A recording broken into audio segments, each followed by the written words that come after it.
All right, so it's been a while since my last post. I've been pretty busy with life and other stuff, so I've been waiting to get back into it, and this is the first thing that caught my eye after had some spools at work that we could use. So I wanted to take a video real quick before I get too deep into this, because I realized that a lot of my builds I just go, you know. I don't stop. I don't do like step by step or anything, and people have asked me for that in the past a couple times, so you know, maybe this will help. So I've done this before, at least twice.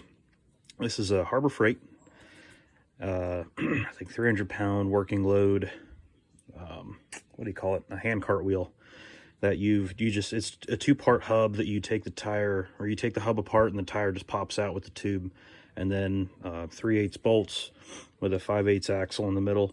And I got some hardware packs from Home Depot, and as you can see, I decided I just use up everything so that I could use all that as a spacer. That nut right there keeps it right on, if you can see that, kind of right on either side of that 2x4. That's how that works. And the straps on there, I think, are just one-hole straps, which could be better or worse. But yeah, that's pretty much it. It's pretty simple, and it works well because there's a bearing in here. You know, you don't want to not have a bearing on something. And obviously you can do this many different ways, but I found that the most cost-effective is to buy these. These are like 12 bucks, and I've had them shear off and break before, but that was on a much larger wheel than this. I think that was like a 4-foot tall spool, and these are about a little over 2 feet. So this guy, I'm actually kind of proud of this system here. This barrel bolt is down right now to lock it in place, so that when I pick it up and move it around, it moves as one unit. Because when I do that, it likes to scooch around, as you can see. So that is on a Lazy Susan swivel. You can see that under there. The Lazy Susan swivel is rated for 400 pounds, but you know, it's for a Lazy Susan. It's not made for shocks, so we're gonna see how that holds up.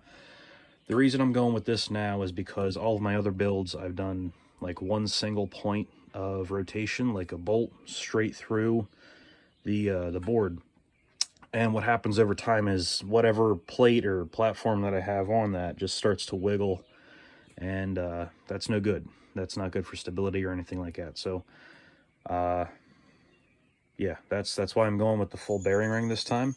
Although it's made of really cheap sheet metal, and you can tell it's probably not going to last a while. So there's another option that I have, but I got lazy and I was at Home Depot instead of Walmart, so I just went with Home Depot.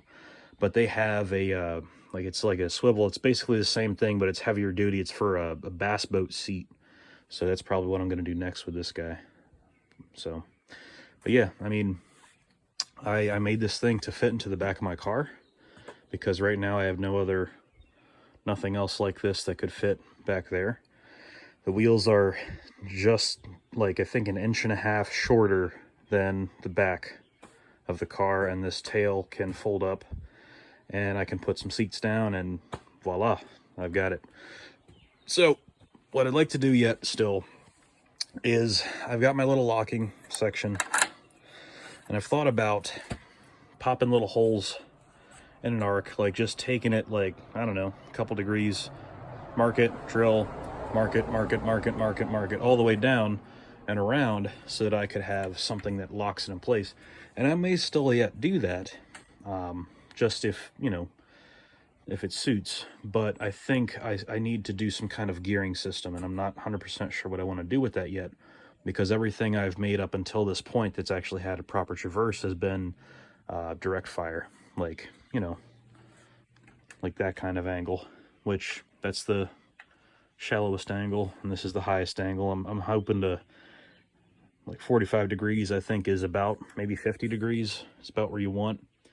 It's where you get your most return, bang for your buck. So, but anyway, it's not that complicated, and I'm trying to keep it nice and lightweight so that I can drag it up my steps every time I'm done with it.